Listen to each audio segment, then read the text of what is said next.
for tonight. You can read it yourself. Lava. A friend tells this perhaps apocryphal story. While living in Hawaii, a volcano erupted, and after the initial blast, which destroyed the top of the mountain and everything else in the vicinity, the lava continued to ooze slowly out. Over the next several months, so slowly that you could walk up to the wall of it, put your hand on it, feel its warmth. How high was it? 20 feet, I imagine, more or less. So high you'd have to tilt your head back to see the sky. The town my friend was staying in was downhill, spared the initial blast, but the lava kept coming. Then the scientists came to calculate its movement, to predict how long it would take to reach the village, to mark which house would be the first to be swallowed beneath the slow-motion wave. Some argued that it was better than a flood, better than a fire. Lava gives you time to move out what you most value, time to move everything if you are able. If you are able, you could move the entire house, but I had the idea that the island was small, the village against the sea. The only option would be to uproot your house and put it on a raft and float it to the next island. I had the idea that most simply went each day to the wall of lava, put their hands to it, hoped it would slow down, hoped it would run out of juice, hoped it would simply stop.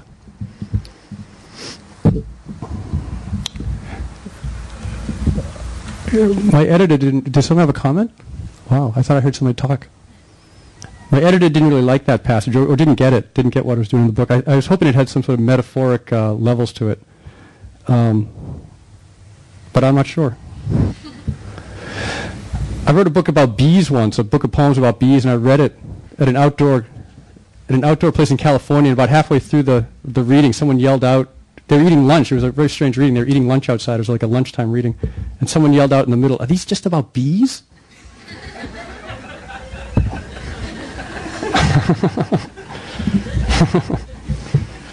Like they suddenly looked up from their sandwich like, what is going on here? Two strong men. My Dharma teacher relates a story the Buddha told about a boy who lived in a small village, and on the edge of his village was a huge pit filled with burning coals. It troubled the boy, this pit, the idea that he might one day wander too close, fall in. And so the boy leaves his village, begins his life as a wanderer. This is the Chinese version of the story, the teacher tells us. But in the Indian version, the boy, before he can leave the village, finds himself one day being dragged toward the pit by two strong men. We're left to assume that they either throw him in or else he escapes. The two strong men might be our desires, the teacher tells us, and to be aware of our desires can sometimes be enough. 2007. Inez is 2 months pregnant. I bike into the city one night to give a reading at a New York bar called KGB. Afterwards, a young woman comes up to me, holds out her closed hand, asks if it's okay if she gives me a gift. We'd never met before, but she'd seen something in a store just before the reading and thought of me. When she opened her hand, there in her palm was a small bronze statue of a monkey, standing on its hind legs, his two hands clasping his chest.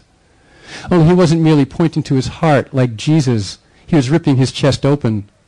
"I saw it and thought of you," she said. In one of my poems, Jesus rips open his shirt to show us his heart, all flaming and thorny. Not even as long as my pinky, I recognized him as a Hindu god, but I couldn't remember his name. "What's his name?" I asked. Inside his open chest, I can see a tiny heart. A few days later, I look it up. The monkey god is Hanuman. The planets are under control of Hanuman's tail, and whoever worships him is granted fortitude and strength. The girl who held her hand out to me, offering me this tiny god, was very beautiful. Fortitude, strength. Can I say I didn't want this girl to take me home with her? Can I say it doesn't pass through my mind now? But if she were to appear before me, which version of me would she find?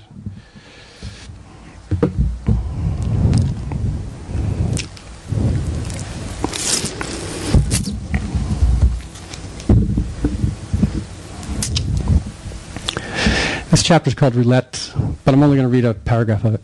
It has nothing to do with roulette. My grandmother does have one story she tells about her road trip to Mexico, though she never mentions my grandfather when she tells it. She was walking down a village street, the village in the shadow of a volcano, and a boy came running up to her, a hot ball of lava in his hands. The boy shaped the lava into a monkey right there in front of her, then held it out to her. It sits now on a shelf in her kitchen, this small lava monkey. It's been there forever. She takes it down and works it with her hands whenever she tells this story, as if it were still warm, as if she could still transform it. When I was making up the list of things to read, it looks like I thought I should read about monkeys to this group, even though I didn't know you. I didn't know exactly who would be here, but I had a monkey feeling.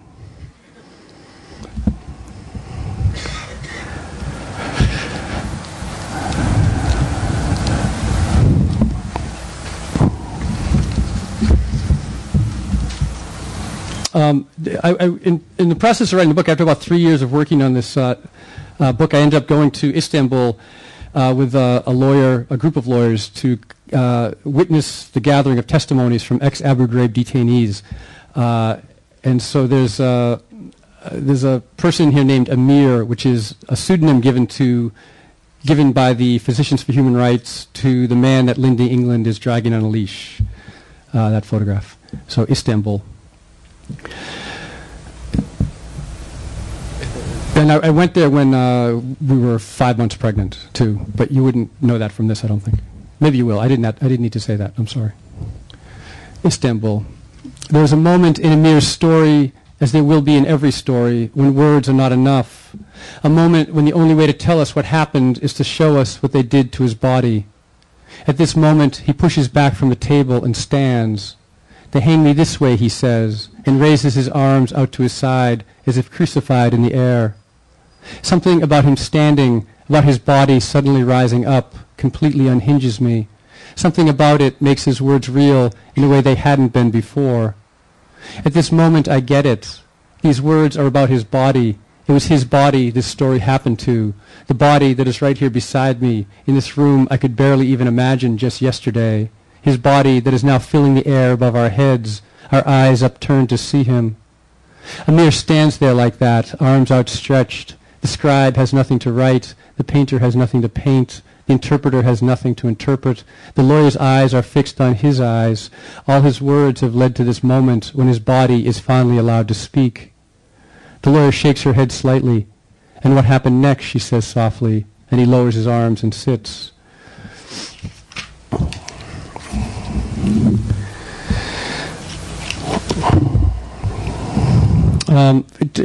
Tomorrow is my birthday, but it's also my daughter just turned 2, and my grandfather actually died on my birthday 2 years ago. So I'm going to read this for him. It's called Giddy Up. My grandfather, my mother's father, calls in the Irish girl who takes care of him by ringing a small brass bell, which is shaped like a crane. I am visiting him a few weeks before Lulu is born. He holds the bell by its beak as he shakes it. If I let myself imagine what I would like to have to remember him by, all I can imagine is this bell, this crane. Framed on the wall behind his head is a silhouette. I remember my mother making it during a blackout, my brother aiming a flashlight at my head, my mother tracing my profile with a pencil onto the black paper tacked to the wall. I remember her taking it down, then cutting it out.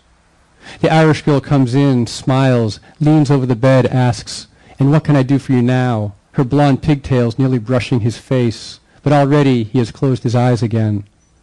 As a girl, my mother wore her hair in pigtails. I have pictures. I've seen the painting of her beside the horse. I even remember her in pigtails sometimes, when she was my mother. Strange, but in my grandfather's room, in his whole house, there are no photographs of her. It's not that it's a house without photographs. Walls, bookcases, tabletops, all sit thick with cousins, uncles, strangers. Photographs are everywhere, but none of my mother, and as for my brother and I, only this one silhouette. It's as if our branch had been erased and was now merely a shadow. Grandpa and I never talk about my mother, not really, but I interviewed him once